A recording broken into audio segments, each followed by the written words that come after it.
Baishapa. En este día te traigo una planta medicinal muy utilizada en nuestro país, Paraguay, que lo heredamos de nuestros ancestros los guaraníes, que se llama Yaguareteca'a, o muy comúnmente acá en la Argentina le llaman carqueja. Esta planta se puede encontrar en las orillas de las rutas, a orillas de los bosques. También se lo puede sembrar en nuestros jardines, antes de la primavera y en otoño, que crece fácilmente. Le gusta un lugar soleado y lo utilizamos muy especialmente en la medicina alternativa y natural.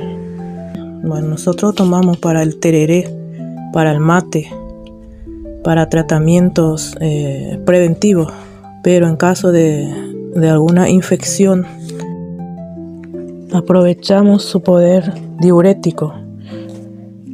Cuando tenés problemas estomacales también te ayuda para digerir los alimentos. Si tenés intoxicación por alimentos, tenés diarrea, pero más específicamente lo usamos para tratar todo lo que es problemas de riñón, vesícula biliar, de las vías urinarias. Esto ayuda a aliviar los problemas que puedan tener, por ejemplo, de arenillas, piedra en el riñón y el hígado.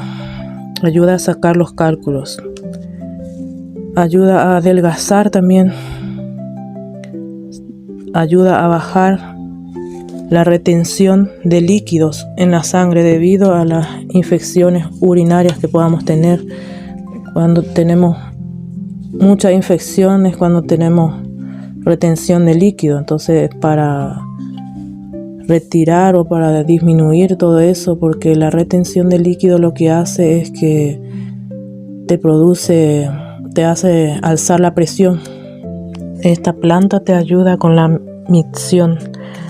Si vos, por ejemplo, no estás pudiendo ir bien, tenés ganas de orinar a cada rato y te vas y haces un poquitito y te quedas con ganas otra vez, tenés una infección elevada, que en este te ayuda un montón por el tema del diurético que tiene. De preferencia, si vas a tomar, no tenés que salir, porque te hace orinar y ahí es donde produce el efecto, donde hace